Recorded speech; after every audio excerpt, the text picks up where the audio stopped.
Hello, and welcome to an antiquated episode of the Drywall Podcast. I'm your host, Nick Harmon. With us today, Derrick Trout of East Coast Drywall Tools discusses his role in preserving the integrity of the old school tools in the industry, a little bit about the Wilco tools and how his father came up with that brand. Which was called Wilco Tools. And we still, under that name, we still make a couple products. I'm not really out there competing with the other manufacturers because I'm really, my joy is to really, sell the tools and to help the end user learn how to optimize the tool. So whenever I can take a guy that's been out there maybe just hand finishing, he's doing a good job, but he decides, well, I'm getting more work, I want to add the tools. Well, if I can double his speed, I can instantly increase the amount of income that he's making. Shout out to Kevin Bush for introducing me to this knowledgeable person in the industry. I'm super grateful to have met him, and I'm excited for you guys to meet him as well. I'm also excited to introduce our newest sponsor for the month of June, which is going to be an exciting month, Columbia Tools. Columbia Tools helps you get through your workday more easily and more efficiently. How do they do this, you might ask? Well, they have a line of automatic and semi-automatic drywall finishing tools that'll help you spend less time on each job, and that saves you money. They're not selling you just any tool. They're selling you the ability to be armed and ready to dominate your finishing game.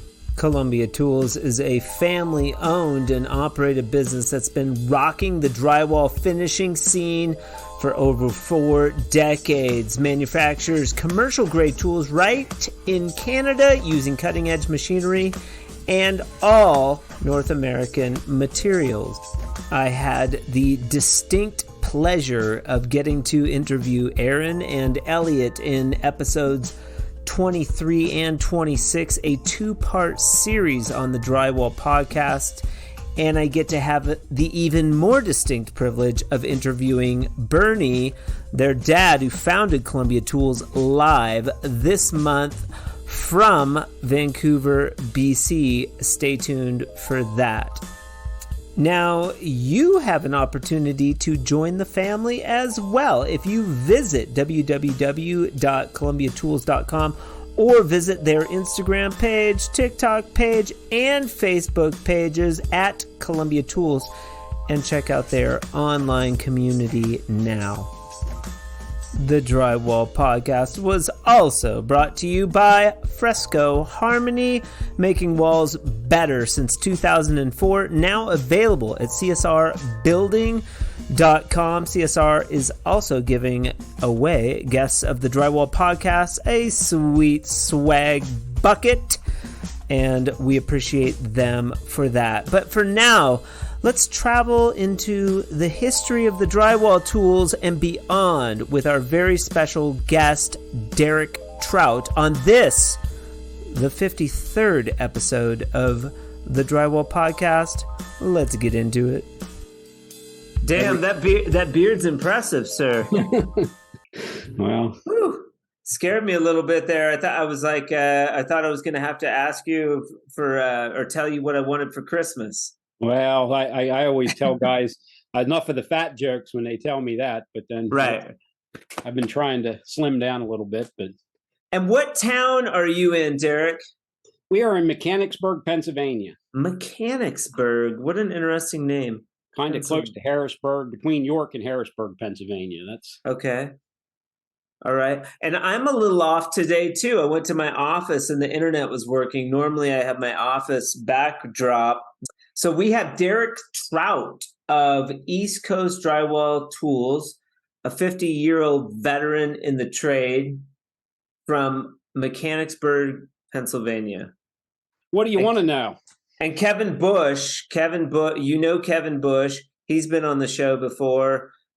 He does Adventures in Drywall for Walls and Ceilings magazine. Fantastic guy. He said, you got to reach out. You got to do an interview with Derrick Trout. Kevin was one of my early inspirations. I used to read the Walls and Ceilings magazine, and he would pop up, and I always thought it was great that a guy could go from doing drywall to getting involved in other things, and that was magazine media back then. And now we're on doing Zoom calls, which is a little bit new to me. Kind of cool though, right? Oh, definitely cool. I mean, I've always liked the different guys that I've seen over the years. Kevin, Myron Ferguson, just a good drywall guy that got involved, and he was writing articles for Fine Home Building and other magazines, his own publications, and I've always been fascinated by just other aspects. So you're in a trade that you really learn and you love, and then you get to expand out into other things that possibly you just enjoy or you can share with others, even possibly make a little bit of income for yourself off of it, Sure. Like a podcast, for instance. Yep. That's kind of why, it's a little bit scary here because I've never done one, but it's still, very interesting. So I thought, hey, it's definitely worth, talking to somebody, even yourself, starting with your own products, your own trade, and now you're doing podcasts. There's a lot of cool things that you can do, outside of your normal grind, and that's what I like. Yeah, and as you go down the rabbit hole of the podcast, I encourage you to listen to the Myron Ferguson podcast. It's really good. Like, he does a good job. We have a great conversation about the industry. As you listen to some of these podcasts, in your own time, you'll find like there's a community being built. I got to meet Aaron and Elliot with Columbia Tools. We're going up there next month to do a training at their facility. That's how I got into CSR. Myron I knew prior, but there hasn't been a real good, I think, way for us to connect. Walls and Ceilings was there, but now it's kind of neat because all of these drywall guys with social media and Instagram and Facebook and stuff, we're getting to all connect and come together. It's very cool. I think it's very interesting. I remember one time I was talking with Myron and his wife was there, and she got into the conversation and she expressed, drywall doesn't seem like a real super interesting topic maybe to a lot of people, but she expressed, she goes, after seeing what Myron does and basically kind of getting caught up in his enthusiasm, it's people's love of their particular industry or their trade that you can get caught up in, even if it's not your own. And so it was just a neat insight that she kind of threw in there as we were talking that I remember from years ago. Well, that's become illuminated also with the podcast, is that a lot of people are under the assumption that I do drywall because there's nothing else that I could do in this life. And that's not been the case with a lot of interviewees. People choose drywall because they have an affinity for the mud, or they like it, or maybe their dad did it and then now they're doing it, but they enjoy it. Not everybody, of course, but there's a big conglomerate of people out there that really enjoy drywall, and there's no venue for us to really talk about it. Your wife, my wife, they get sick of hearing about drywall, of course, but it's extra special when you get to come on and talk about something as weird as drywall, talk about the bazooka, nobody else knows the box tools, nobody knows what those are. I remember years ago, whenever I was in even like grade school, people would ask you, well, what career do you want to get into, or what do you want to do? And, you hear a lot of, I want to be a doctor. I want to be a fireman. I want to be the president, and, thinking back, back then being a drywall guy wasn't necessarily the most, elevated position that you could look for, but that was what my answer was, because, my father owned a drywall company. And I might get some Interesting. weird looks maybe from the teacher, or some of the kids might have heard, people talking about construction guys or drywall guys, so looking back, it's kind of, it's kind of funny, but there's, I know so many people, it's always been a great trade where you can use to, feed your family, it's easy Yeah. to get into. You can get into it in all different levels. You can be a patch guy, do it on your own, or you can be running, you could be running 100 guys in a company. I mean, there's just a lot of levels and a lot of different aspects of it that you can learn, and I started in the trade working for my father when I was about 14 years old. That's when I started Okay. spreading mud. So Okay. I got in early. Your dad owned a company? Yep, we had Trout Drywall Service. He went into business on his own in about 1968. And right about there, I still have his original rental receipts from Ames Taping Tools when Cool. he started renting the entire set of automatic taping tools. And, Okay, I had well, bought. hold on here. Let's give a little like what you do currently, and then we'll dive into just to give our listeners a background of who Derrick Trout is. Now, and I don't even know, like, do you sell tools for other companies? Do you refurbish tools? Give me a brief summary of what you do now. You've got tools behind you there at your shop. Yep. Just a brief, like maybe 3-minute summary of what you do now, and then we'll dive into the past. Okay. Well, right now, what I do is I basically sell automatic taping tools and other drywall related products, and not so much the actual sheetrock or the mud, but I'm a specialty store, and I sell pretty much all the major brands that are out there. I mean, Columbia, you mentioned earlier, we Yep. deal with them. I sell Tape Tech, Level Okay. 5, Drywall Master. We sell some, I guess it's Tape Pro now, and there's probably other ones that I'm missing. Sheetrock brands, Durastilts, pretty Okay. much anything that the drywall finisher could really want to use. And along with that, I help guys learn how to operate the tools. Okay. From my experience growing up, and we also service and we work on the automatic tools. Okay. They And really are you work on any tool. pretty much automatic taping tools, your bazookas, your flat Okay. boxes, all that type of thing. We help Okay. guys, and we've also done some rentals in the past, depending on what guys really Okay. need. Okay. And But that's called East Coast East Coast, Drywall Tools. And do you have a brick and mortar shop? we do. That's where I'm Okay. sitting in my showroom right now, where Okay. it's not out along the main highway, but we're back in, and we're so trade specific that once guys find out about us, they'll come and see us, or word of mouth. I don't really need to be Yeah. out on the $1 million mile to, I don't get a lot of Right. just you know not a lot of housewives and younger people shopping my store. Mostly Yeah. hardworking guys looking to put more work in their hands is pretty much who we deal with. Okay, okay. So let's back up. That's who Derrick Trout is today. Very cool. You're sort of a cult, and then maybe you would say that you have like kind of a cult following. People know about you. Do people send you tools to fix and check out? Do people buy? Do you have an online shop? Right now, we're working on an online shop. We're a little Okay, behind on it. I that's should have okay. had it going, a long time ago. But guys do call me up, and they can ship their tools in for repair. We ship all over the place. Okay. I've shipped internationally. Yeah, we ship our tools pretty much where they need to go. Very cool. All right, cool. Let's back up a little bit. Did you say Trout Drywall Service? That was like 1960 what? About 1968 is when my 19. father went into business for himself, and he Okay. had been involved previous to that, working for other people.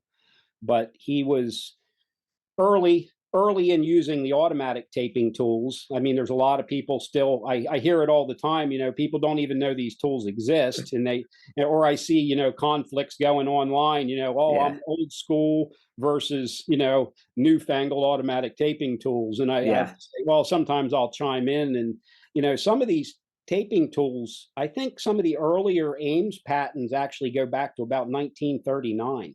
Okay. And the bazooka, as it exists now, hasn't changed a whole lot, I believe, since the 1950s, 1960s. Okay.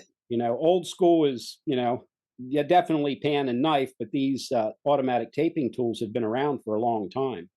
I ran very briefly. I used to love to run the bazooka back when I ran. I had a short stint in drywall, kind of just enough to sort of round out, to get fast. And then I started on this Fresco Harmony path, which led me completely away from the tools and sort of the trade. I'm still in there a little bit, but I got to run. I went up to CSR. They had a Black Friday event in Canada. And I'll mention CSR sometimes because they're carrying Fresco Harmony, my product, in Canada, which is pretty cool. I got to run. That's the first time I met Aaron, and I got to run the Predator. And I mean, I hadn't even held a bazooka in 20 years. And I ran one angle, and I was like, oh, man, this thing's like a Cadillac. It's all carbon fiber. Yeah. Just like a really good mountain bike. Oh, definitely. Yeah, there's been some definite improvements on the tools over the years. Okay. But they're very, very similar to what the early ones were. There's okay. a lot of the parts would probably still interchange from some of the early tools versus the new stuff that come out. Well, I'm saying there's still, all the companies are trying to be competitive with each other. They're trying to make improvements, one up each other, and try to be the best ultimate tool that's out there. And everybody has their strong points, and and occasionally there's a weakness, but it's really amazing to see the technology that's out there. Yeah. And I believe I heard somebody, I'm not sure where this came from, but at one point it was stated that the automatic taping machine at one time was the most complex purely manual tool ever invented at that time period. Because I think with screws and nuts and bolts, I think there's 300 and some different pieces to the okay. So it's really quite a interesting tool, as far as things that you see out there. I was always fascinated with it. I mean, just the ingenuity that went into creating that tool, I think is next level. I mean, you're probably not far off. There's probably some pretty cool machines out there, but it's pretty spectacular. I mean, can you tell me more about what you know about the first taping tools that came out? I know that Kevin told me that you have a gaggle of these old, like vintage drywall tools still kicking around in your shop. Is that true? Oh, I do. I probably have one of the larger collections of antique drywall tools that you might find out there. Cool. There's a couple guys out there that are interested in the tools. And, okay. One of my friends was Bruce Gust out at Al's Taping Tools. He had a very large collection, and him and I, we would talk sometimes for hours on the phone and trade stuff back and forth, because, if he had multiples of something and he wanted something for his collection, okay. do a little bit of horse trading, because I don't need to hoard everything, but I do like to have different tools to look at. Sure. And part of the fascination for me is in the 90s, my father actually started manufacturing his own brand of automatic taping tools. Which was called Wilco Tools. And we still, under that name, we still make a couple products. I'm not really out there competing with the other manufacturers because I'm really, my joy is to really, sell the tools and to help the end user learn how to optimize the tool. So whenever I can take a guy that's been out there maybe just hand finishing, he's doing a good job, but he decides, well, I'm getting more work, I want to add the tools. Well, if I can double his speed, I can instantly increase the amount of income that he's making. So that I really enjoy that part of what I'm doing right now, is just from the knowledge and things that I've learned over the years as a finisher, I can basically share it with somebody and really help them to up their game and to earn a better living for themselves. And that is the part of the joy that I get out of what I'm doing right now. Okay. Which tools did Wilco make, And what do you still make that's kind of like you've sort of narrowed your scope down to? Well, we make some parts that interchange on some of the tools.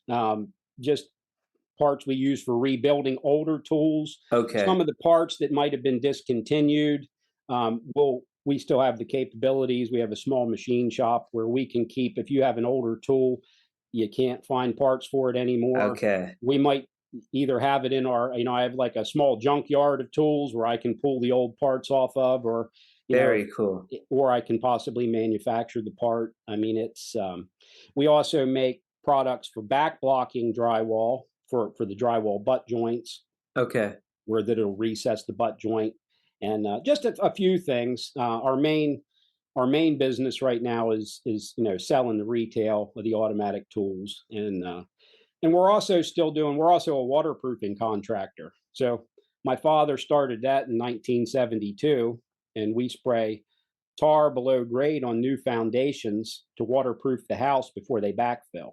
So we just it's just one of the things that me and my partner kind of inherited and took over, and we've just been doing it for years. And it was always a good co-business for the drywall business, because once we had a builder that we were working for, we could always add, hey, we're doing your drywall, who's doing your waterproofing? Or we're doing your waterproofing, who's doing your drywall? So, a lot of the business aspects, I learned on the ground, just listening to my father over the years and how he talked to people and how he, approached business. I mean, I'm a hands-on guy. Like I said, I grew up as a drywall finisher. I'm not a college educated type of a person, more learning in like the farmstead, kind of hands-on. Yeah. It's broke, you find something to fix it, just keep going and, not stop. And that's, which is good. And, I find that with a lot of the drywall guys that are out there. I mean, they're innovators, Yeah. They need to figure out how to do something so that, and they want to do it. I mean, even with, your business, the Fresco Harmony, you see an opportunity, you want to do a different type of a finish, and you figure out a way to do it, and it worked. And then you want to share it with people because you're excited about it. I mean, yeah, the ingenuity is a lot of fun. I think that too. There's a wisdom in diversification, and you do speak very well, regardless of your educational background. I'm sure you're quite a business person. What is your favorite? So you have this collection of like vintage tools, and we do get a lot of people on here that have, I guess, a two-part question. We get a lot of people on here that have old tools. I interviewed Bernie Mitchell, and he talked about like he's got 3 generations of bazookas, that he's kept. He's kept all his old tools, and he only runs them himself, so he takes care of them. And they're running. So, do you know who Bernie is? Bernie, I don't recognize that name. He's like he's an artist out of Canada, out of Toronto area. His stuff kind of went viral. He does sculpture art with. Oh yeah, I've seen his. Yeah, I just sometimes I remember the faces quicker than I put the names together. It takes me a little bit, but definitely, I didn't realize that he was also into collecting. Well, he's an avid listener of the podcast. I'm sure he will enjoy this podcast because we're talking about the tools, as would, I'm sure, a lot of people that are out there that run the tools, that are interested in the history of the tools, like that sort of thing. Aaron and Elliot and I get into the history of tools a little bit with about their dad Bernie and his whole beginnings with Columbia Tools. It's pretty interesting. Aaron actually helped me acquire one of my favorite tools. It's an automatic taping machine. Okay. And I found it online, and an old fella had it. He was like in his 70s, and I wanted to buy the tool, and I contacted him. Well, he had no interest in shipping it internationally, and I had never seen it. He actually had it listed as a Columbia tool, but I had never seen one before. And so I contacted Aaron, and I asked him about it, and he talked with his dad, and he knew about the tool. I still have limited information on it. It was made by an Italian, and I think they made maybe like 50 of them. And anyway, I asked the fella, I seen that he was located about maybe a half hour from Columbia Tools. So I asked him, I said, well, would you be willing to take this up to Columbia? And Aaron offered to actually receive the tool from the fella and ship it to me and help me with the purchase. So they really helped me out. And then, being that Bernie was able to confirm that it actually wasn't a Columbia tool and he knew a little bit about it, it gave me a little bit of history. And I've seen one other pop up online, and I think it was actually in Italy that another person had. But that's a pretty unique, there's only a couple. And I have one of the early Cole West banjo, which is kind of like an automatic banjo taper. And back in the early 70s, they made about 50 of those. And a fella bought the company, and now he's still working on it and refining it. And it's called a techno banjo. And occasionally I see those pop up online, and he's running them. And, he's still out there innovating and pushing it. And it's a really cool tool. And so I know some people use those, and I haven't got one of the new versions, but I do have one of the originals that was out there that I've been able to. Are you in close proximity to this Cole West banjo or the bazooka that you could like show on here? Well, I can grab. The Cole West banjo, it's out on the wall, but I do have the one that Columbia helped me with. I don't know if you can. See it here. Oh yeah. This here. Now what year is this? Is this bazooka? Boy, I tell you, I'm not even sure. I'm thinking it was 70s or 80s. I would love to have more history on it if anybody out there recognizes it and has the history on it. But it's definitely there's no control tube on it. It's cutting mechanism, or it's operated by a couple levers here at the bottom. Okay. It's definitely, it actually has a cutter here on the top, and it's just, like I said, I haven't had it out to operate it, but it is pretty much unlike anything that. And does the wheel like operate the crease wheel? Yeah, one of the levers at the bottom here will operate the crease wheel, and then the other lever cuts it. So basically, there's no slide bar here to cut the tape or advance it. It automatically advances the tape as the wheel turns forward. So it's like a completely different animal. And right. So I really enjoy that, and I really appreciate that. Aaron was able to help me, acquire this. Yeah. Does that tool now? Can you fill up that tool with mud and run it right now? I haven't tried yet. I still have to figure it out. I haven't. I think it will. Everything seems to operate, but it's, I would love to do some videos of some of this old stuff myself and get out there. It's, but yeah. I was just going to say, man, if you ever fill that up and run it, have somebody video it and edit it. That's really good content for the drywall community. Even if you send it to me or whatever, I mean, we can share it around and stuff. Very cool. Or I would send it to Aaron and he could sponsor the video, Well, that might be interesting. You never know what the future might hold. That would bring you. This is what I call guerrilla marketing. That would bring you marketing. Here's another very cool tool. Yeah, this one here would be like an early, similar to what Applitech has. If you're used to ever seen the pneumatic tools, I've heard of it. This here, I've actually seen a video online. This is the automatic taper head. This actually pops off, and this probably goes back into the 1960s. Okay. And this is originally the company was called Nico, and then in about 1964, Elmer Schrock and his brothers bought the company, and then it became Versatool. But this tool would have had a taping head on it, and it would have also had heads that you could put on that would apply the mud, very similar to what the Tape Tech Mud Runner or the Mud Shot would. The difference being you pressurized the back end of the gun with, and then you had a little dial here. You'd pressurize the back of the gun with your pressure, and then as you filled the tool, the pressure would increase.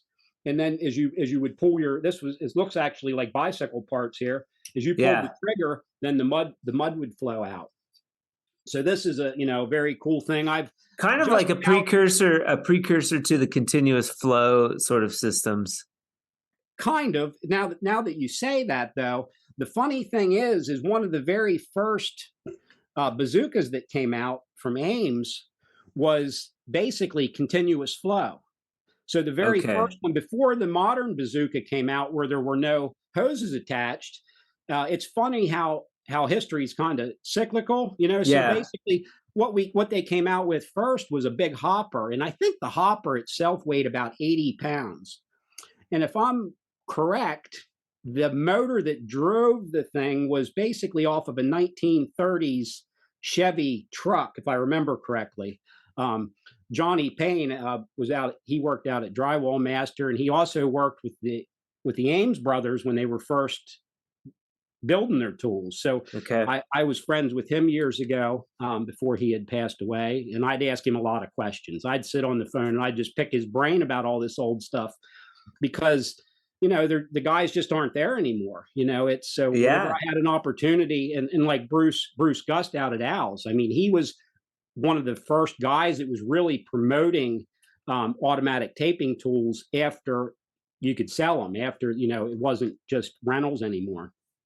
And so I gotta get a hold of Bruce too. Well, he passed away here. Unfortunately, and he was. See, I never got to meet him personally, but I had always wanted to take a trip out and see his collection. Yeah, and but it just but I did get to spend a lot of time talking to him. He was a great guy. A lot of people in the industry knew him. He was definitely a character. And what happened to that collection that he had? Well, I believe his family probably still has it. I couldn't say exactly for sure, but he had, like I said, I had sent him some pieces. Actually, the early automatic taper, he has a couple of those that basically would have been hooked to the hopper, and then you had a hose. So the very first bazookas was a continuous flow system. Then it basically the modern bazooka, they came out and it was basically, marketed, hey, you're not attached to cords and hoses anymore. Yeah. And now we've come full circle back to, here's a hopper that you can basically run for, a long time. You don't have to refill it, so it's basically, going around and around, and it's, everybody's always trying to improve on. Yeah. So it's pretty interesting. Now, Elmer Schrock, I actually picked up this Versatool from him. I visited him a couple years ago out in Illinois, and he has a small shop where he sells and repairs tools out there in Arthur, Illinois. And a lot of people, probably old timers might know Elmer. He's a great guy. He's one of my drywall tool heroes out there. He's just always happy, has a good attitude, willing to share information. And cool. He'd be a fun one to interview too. It's cool that there's people out there that are preserving this information. I would say, it almost makes me think there should be like sort of a drywall museum or something where these tools could be displayed and visible. Maybe on your website, when you create your website, you could have like, these tools, a list of the tools, maybe a video of you like running it, once or something. I do have some things posted on. We have East Coast Drywall Tools has a Facebook page. So you can go there, scroll down through, and I've done my best. Again, I'm not a techie guy, but every once in a while I'll post some things, that you might never see. I also collect old signage. I have some early USG signs and cool. All different types of old porcelain signs, and also clocks and advertising. I have a I think it was not sure. I think it was the second USG picnic from the I think it was the 1920s, where they basically, it's one of those big panoramic photographs that shows everybody that was working for USG at the time, and they were having their family picnic. And it's just neat to me to see all the early faces that basically go back and kind of, as basically the start of this industry, pioneers, of the industry. The drywall itself, I think, goes back into the teens, and then it started to catch on a little bit into the 1930s. but it really didn't gain a lot of popularity until after World War II. And, and then people were coming back from war, and they were looking for, housing boom, the 1950s started to take hold, and then, like I said, in the 1960s, it was really starting to catch on fire. And that's when, my father got involved. So but there's a lot of history. It's amazing how big the industry actually is. Well, I was going back. I was like kind of taking off from your timeline in the 1960s when you were working for your dad. I'm sort of trying to bridge the gap between Derrick starts working for his dad and you're a tool enthusiast and you own a tool company. Like how did, I'm sure you worked for your dad for a while. You were running the tools. Did you take over the company? How did that go? Well, basically, I didn't start. My dad started in the 1960s. I didn't start until the mid 80s is whenever I got involved. And basically, I was 14. I'm just learning how to spread mud, spot nails. I'm working summers, basically, and then going back to school in the whenever that was time. So I didn't know a lot about the early tool things, but like I said, is my father decided that he wanted to do his own rental business, and he wanted to build his own brand. So I don't have all the details because I just wasn't on a level where they were sharing everything with me in my early days. So, but he did buy. There was a couple stores or a chain of stores here on the East Coast that was, I don't know if they were all called the same thing, but it was I-81 Drywall Tool and Supply. So my dad and his brothers, they bought a couple of these stores that were rental tool stores. And in the meanwhile, they started gearing up and making parts and starting to build their own tools. Okay. So some of the Wilco brand. The Wilco brand, yes. So some of the early tools that we were doing were actually called Tape Master. So Tape Master was a brand that came out, and they were building a really nice brand of tool. And actually, the guys that are the Tape Tech or Ames or the company that owns them at some point bought Tape Master.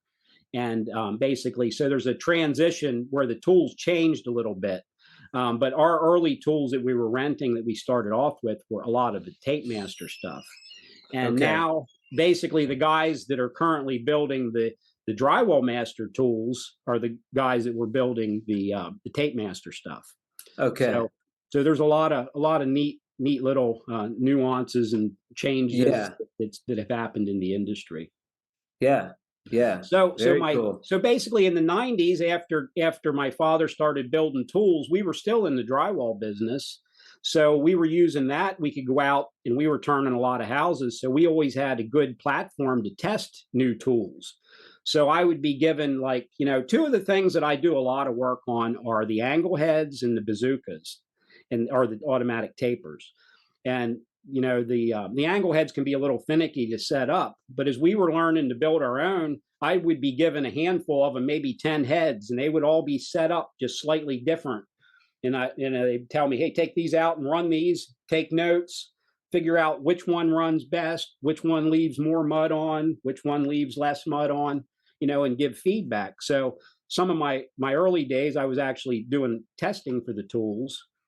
And then, as time went on, I became an antique and enthusiast in general. So I started, buying and trading some antiques. And eventually that was getting a little out of control. I started to try to put some of those skills into the antique drywall tools. So some of my interest is actually because I was involved in manufacturing the tools. Some of these antique tools I buy because I like to see the technology. I like to see, how did these guys do this? Some of these old tools that I've showed you, I've spent hours sometimes trying to find the original patents on the government website, so I'll sit there for hours and I'll look up, drywall tool patents just to see what kind of technology was out there and, and look at the drawings. And it's just somewhat fascinating to me, because I got to work, not only was I doing drywall, but I was working in the machine shop, turning knobs, helping to produce some of the tools. I'm not a machinist, but but I got involved in, some of the secondary operations, and I can do some, machining as far as it goes too. So, okay, that makes sense. This trade got me into a lot of different things, and that's what I kind of like to share with people. You don't necessarily got to get stuck in a rut. You're working for somebody else day in and day out, just spreading mud or sand. And there's a lot of things you can do in drywall in general. And it crosses over to a lot of different businesses.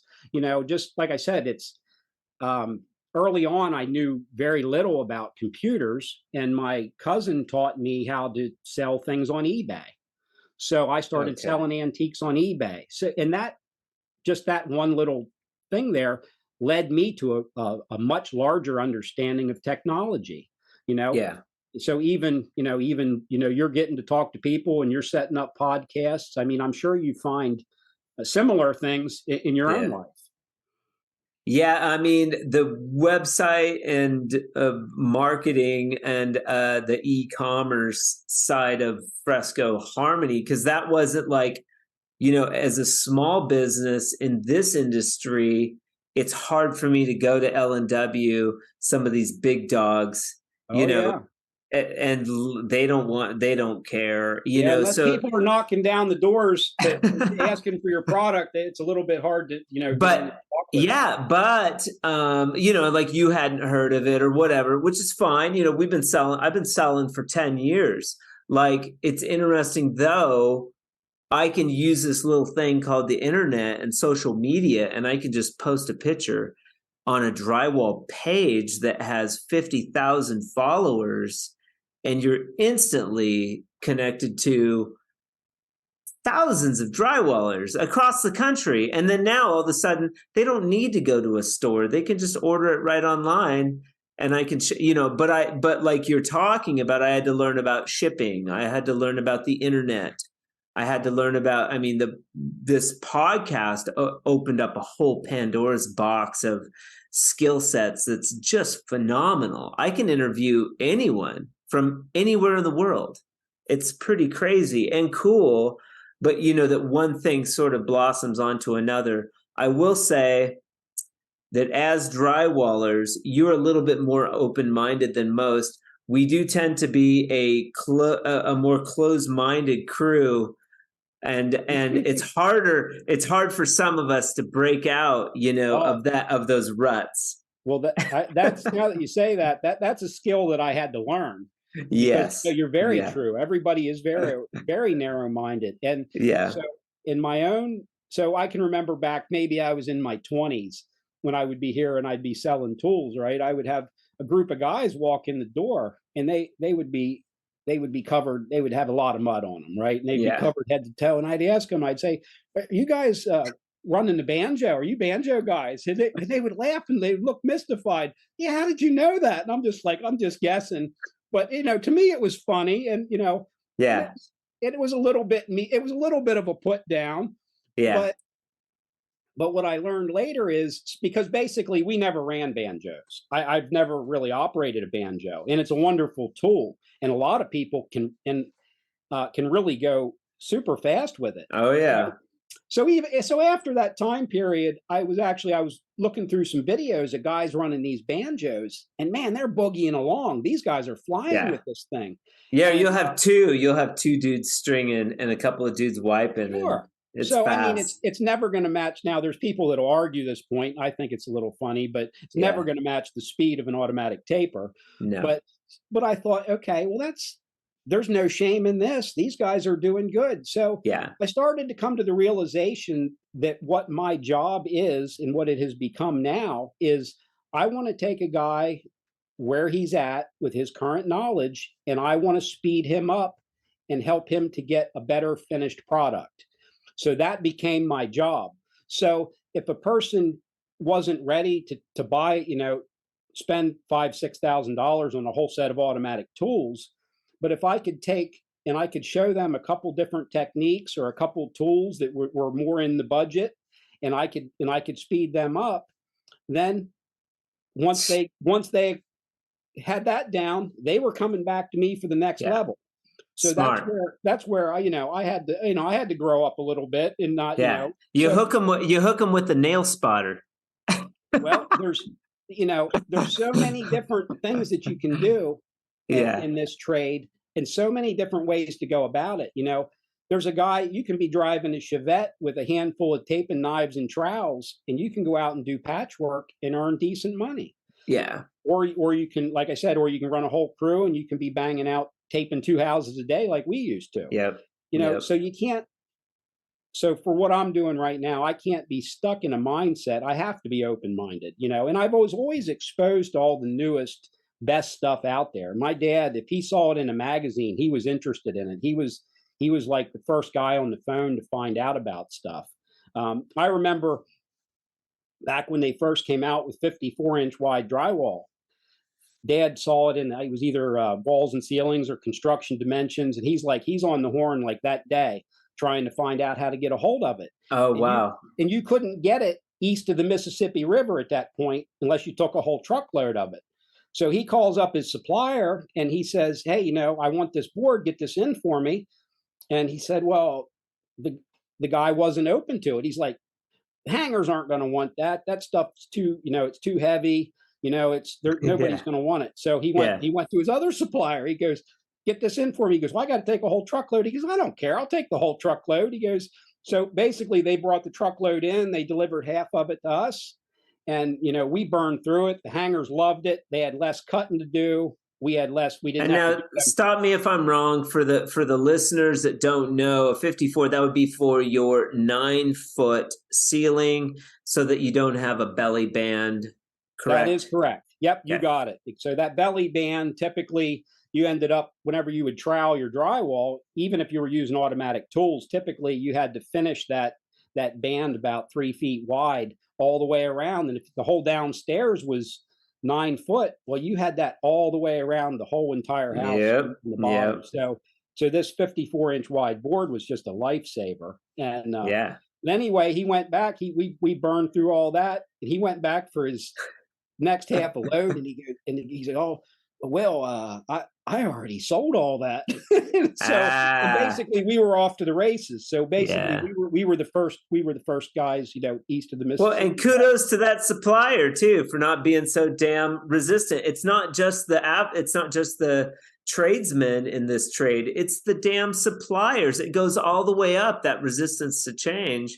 It's fascinating to me. That supplier was a front runner in the 54-inch board and over his competitors in the area. But we were doing enough at that point and that was actually not, I don't know, that might have been not long after we actually would stock our own board, back before they had all these drywall suppliers, and they were stocking, with all the boom trucks and everything.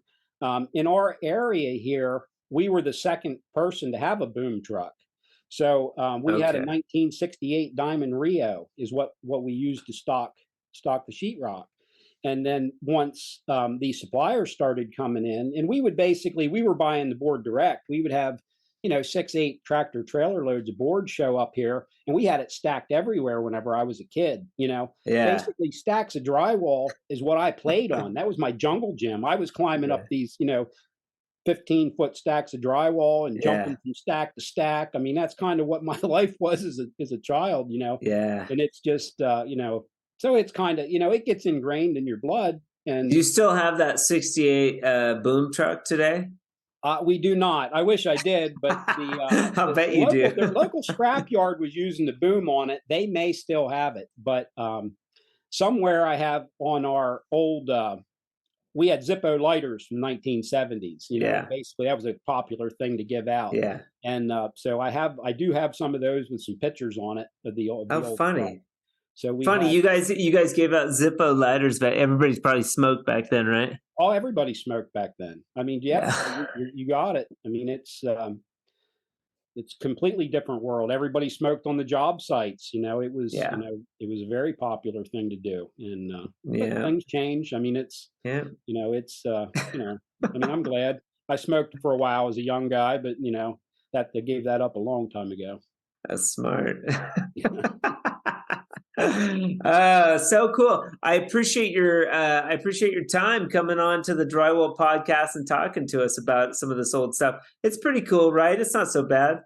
No, it's not hard to do. I mean, it's really funny whenever, like I said, I shared a little story about, Linda Ferguson talking about, being enthusiastic about drywall, but it's, but there is a lot to talk about, and you can, your life experiences, the trade that you're in, you can weave a lot of things into it. And, at this point, it's really good to share with other people. And I like to see some of the online communities out there sharing knowledge, and ways of doing things. And there's a lot of put downs and a lot of, people getting on each other's, but that's always in drywall. So I try to be, somebody can criticize the way I do something. That's fine. But I try to build the trade, and I like to see other people in the industry that have basically gone a long way to doing that.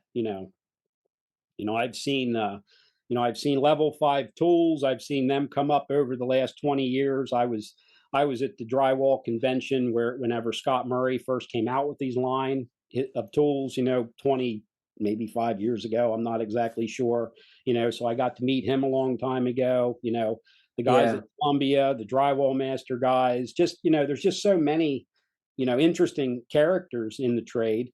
And I try, and that's kind of why I'm not really so interested in pushing a brand of my own, because I like interacting. I like what I do. I like teaching people how to use the tools, and I like interacting with all the companies. And, But you guys still manufacture Wilco tools and sell them, correct? I do not. I'm not really selling the tools. I just make, a couple of the parts. Like I said, hard to find parts. Oh, right, parts. Like what? What's a good example of a part that you would manufacture for an old tool that doesn't necessarily exist?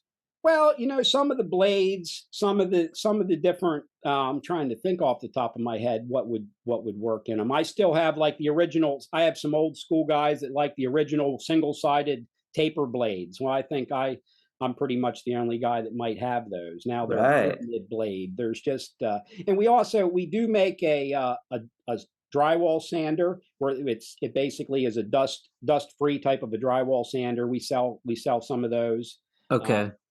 But like I said, I'm into so many things that some of the manufacturing type things have taken a second place to basically selling the automatic tools and also teaching the guys, because like I said, helping people learn and operate the tools, that kind of has become my passion. Also collecting the old stuff. And as far as the museum goes, that's one of my goals also. I would like to get all the stuff on display here at some point. And we're working towards that. Well, a website is a fantastic way to do that as well. You get a photographer out, you stage the tools real nice. You can have an archival section of the website where, people can go in and check out all these cool old tools. And what a resource too for guys out there that have older tools that maybe think that they aren't, that they're just sitting in the corner and they can't use them because they couldn't find a part or something.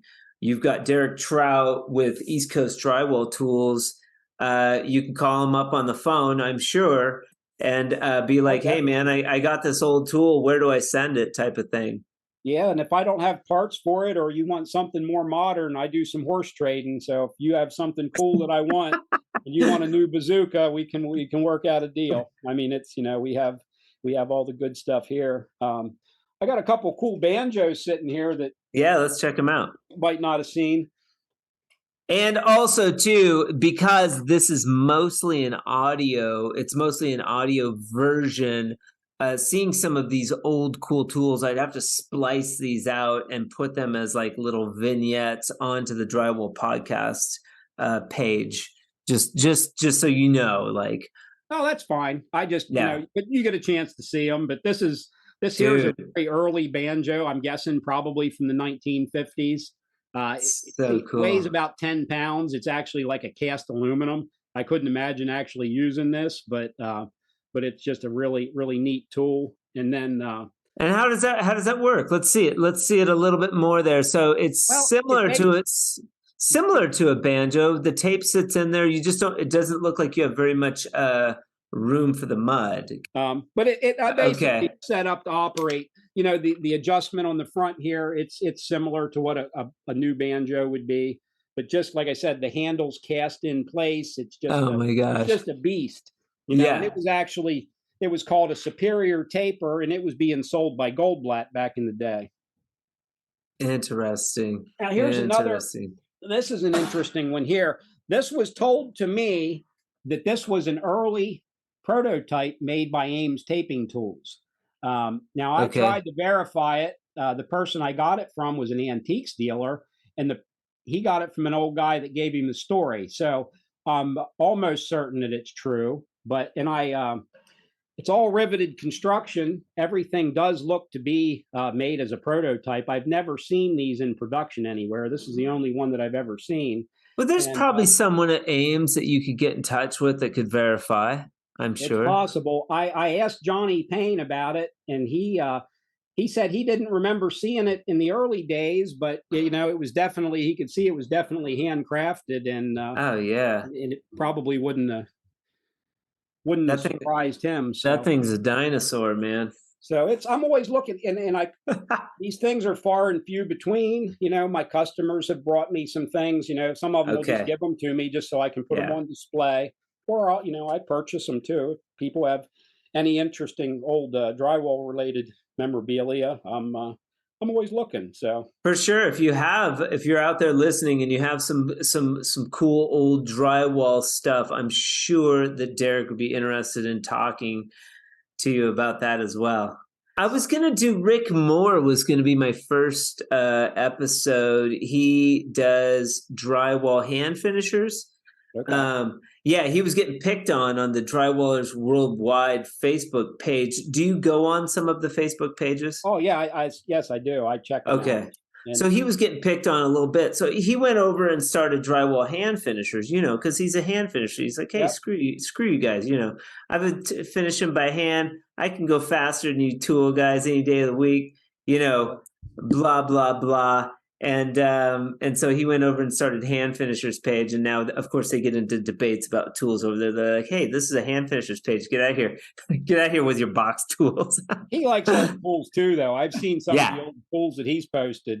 And he's a good guy, and he's posted. And I don't think he's necessarily opposed to automatic tools. It's usually the other people on the site that say, oh, this is a hand finishers, guys get wrapped up in it. But I always hear all types of debates where I hear guys, oh, do you use a pan and knife, or you use a hawk and a trowel, or do you use this and that?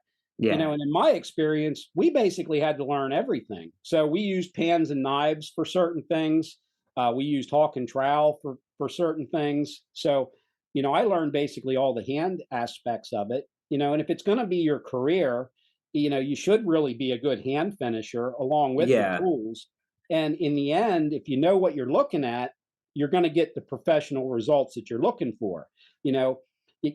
It's hard for a homeowner to go out and buy a set of automatic tools and get good results. I mean, that's really not where it's at. But if you're a builder and you want to do everything from start to finish, you might get away with it. You can do your own drywall, but you're not going to be a professional drywall finisher just because you're using tools. Right. It's really learning those, drywall for a big part of it is a lot of feel. So learning how the mud works underneath of the tools and how to spread it and get it smooth and flat. There's a lot of feel involved in it because, I hear, guys, they want to know, do you want to use blue steel knives or stainless steel knives? That's one that pops up sometimes. And what I found is whatever you learned on is typically what you're going to end up liking, so because they both have a different feel. I prefer. Well, I have an opinion about that.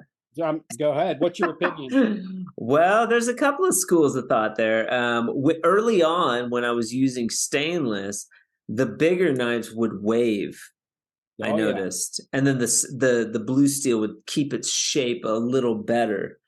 I was never like I was always too dumb and young to know any better, and I moved around a lot, so that kept me kind of from knowing. Of course, I still know everything, but when I was young, younger and learning the trade, I would move around and they'd be doing it a different way in a different area.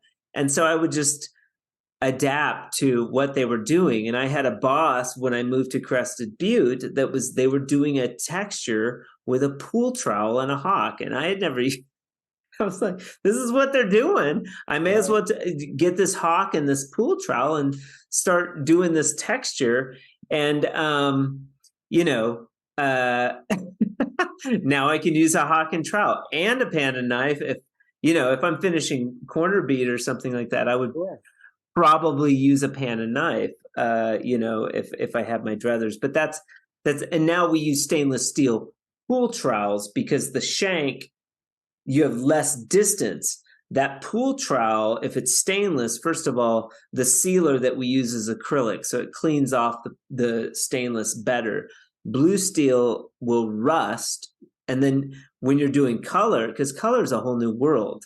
Right. Like when you're doing a lighter color and you get a little strip of rust in your sealer, well, that's going to stay there. Sure. You can't have that. So stainless has become, and I used to use steel pool trowel for a long time. And then finally we've graduated to stainless pool trowel for Fresco Harmony, Right. Some of the early stainless steel trowels that we tried to use, they wouldn't cut the edge quite as tight, so that when you would go to sand, there would be more of an edge to sand. Later, I think Marshalltown started coming out with what they called the gold stainless, and that actually works very similar to a steel trowel. So it's really, with your application, it makes sense, And I've gotten the gold stainless, and I'm like, well, this doesn't work because it's like a steel. It's right. Like and I've tried the carbon steel, also really expensive. Same thing. And then so it's got to be like stainless for us. Definitely. Yep. So it depends on what you're working with, what you want to use. So that's why whenever I see all these arguments, I try to stay out of them a lot of times because it's just, some of it's just silly to me, because like we were talking about earlier, I can't be so opinionated because I talk with such a diverse group of people, and depending on the results they're trying to get, I want to be open-minded and get them the best results that I can and the best advice that I can give them. So there is a group called Mentors. I'm not sure if you've seen that one. Drywall Mentors page that was started by Mudman Dan. And you're supposed to be nice there. You're supposed to offer like the angels of drywall, where you can go and ask square footage price and things like that without getting beat up too bad. But it's called the Drywall Mentors page. It's a pretty cool page. Okay, I'll have to check that out. For sure. I also know one of my customers, Leo Bouchard, he had started a group where they do some mentoring as well, and he's done some videos on YouTube. And he's a pretty cool guy, out there trying to help people, learn some of the different techniques. So I think I've seen his name before, Leo Bouchard. Another thing that I do, Derrick, for all of my episodes is I request from you a pearl of wisdom that you can bestow upon the drywall community before we wrap up. What would you say if you could put something on a billboard all these crazy drywall guys and gals could see? Well, the thing I would like to share is, don't be afraid to share some of your knowledge with somebody else, especially a younger person. A lot of people will be, they want to keep everything proprietary. They don't want somebody to learn something because they're afraid that they're going to go into business against them. Share what you know. You're not taking it with you to the grave.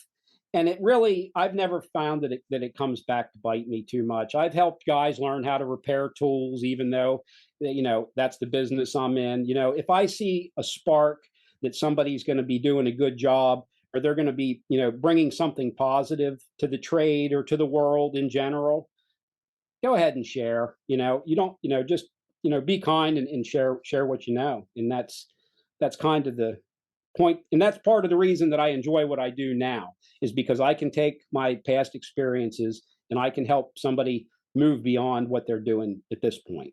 And that's, I guess, in a nutshell, what I would share as far as a pearl of wisdom, if it's, if you want to call it that.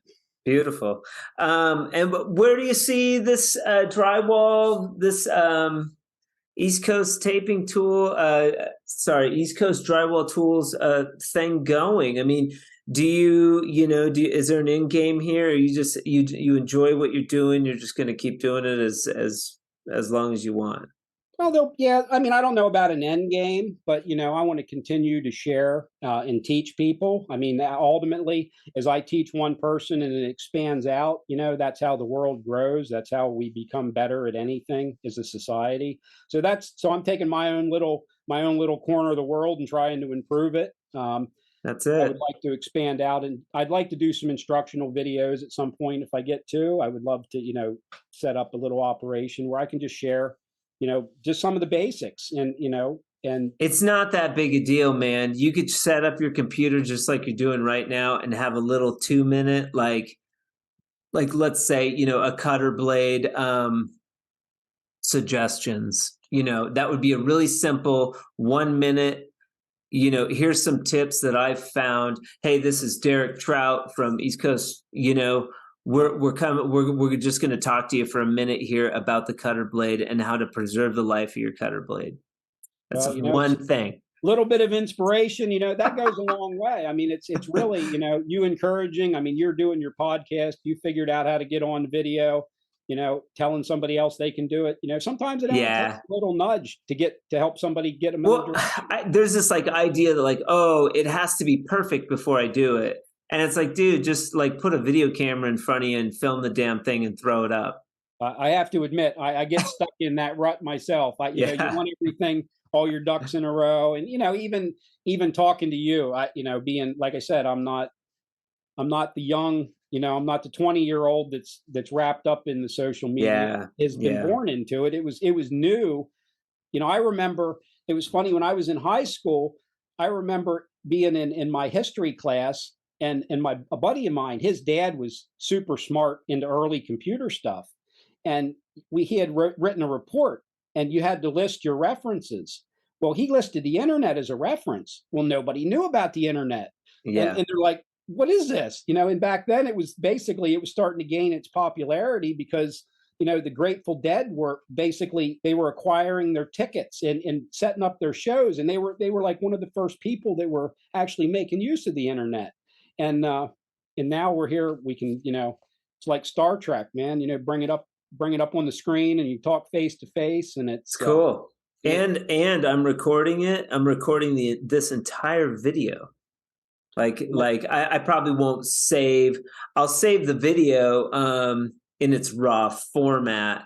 This will get downloaded as an audio version. But how cool is that? I can save this entire clip.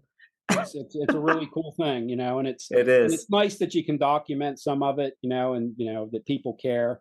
Totally. But beyond what we're doing now, we're going to continue to expand. We're looking, for a larger location. I want to do, like I said, I would like to do trainings. I got a handful of tool ideas floating around in the back of my brain because, like I said, I enjoy the technology. I like to make things work. I like coming up with different ideas. So yeah, there's probably some cool things coming along. I mean, we're always working towards something new. You don't want to be stagnant. You always want to be driving towards something, and always, like I said, and that's another thing I'd like to share. Don't get stuck in your own rut. Like I used to be. Banjo or the highway. I mean, or bazooka or the highway. Learn everything. Learn what you can, and because it'll all apply at some point. Yeah. Derrick Trout, East Coast Drywall Tools. You can get a hold of Derrick at info@eastcoastdrywall.com. You have a Facebook page that you post stuff on sometimes. Maybe you'll post some of the photos of the tools that you showed on this podcast so that people could go onto your Facebook page and check them out. Yep. They some are probably already on there, but I'll repost them so they're at the top of the page, and then some guys can check it out. And then what Facebook page is that? East Coast Drywall, I think. I'm sure you'll find it. I mean, it might tell you the truth, I can't remember. East Coast Drywall Tools. It's, I'm sure if you look it up, you'll find me there somewhere. And then what's the website domain name that you're kicking around that you may have in the future? Should be eastcoastdrywalltools.com. Okay. All right, cool. Derrick Trout, 53, out of Mechanicsburg, aptly named Mechanicsburg, Pennsylvania, where you're a mechanic and you're there doing cool stuff with drywall tools. Thanks for being on the Drywall Podcast today. Hey, well, thanks for having me, and I look forward to learning more about your materials in your Fresco Harmony, and maybe I'll get to spread some of that and check it out and use it on a little project. So I'll send you a sample pack. I'll be getting your information, and I'll send you a free sample pack. You can check it out and mix up a batch and do a sample or do like a small wall or something. Sounds good. Hey, thanks for having me.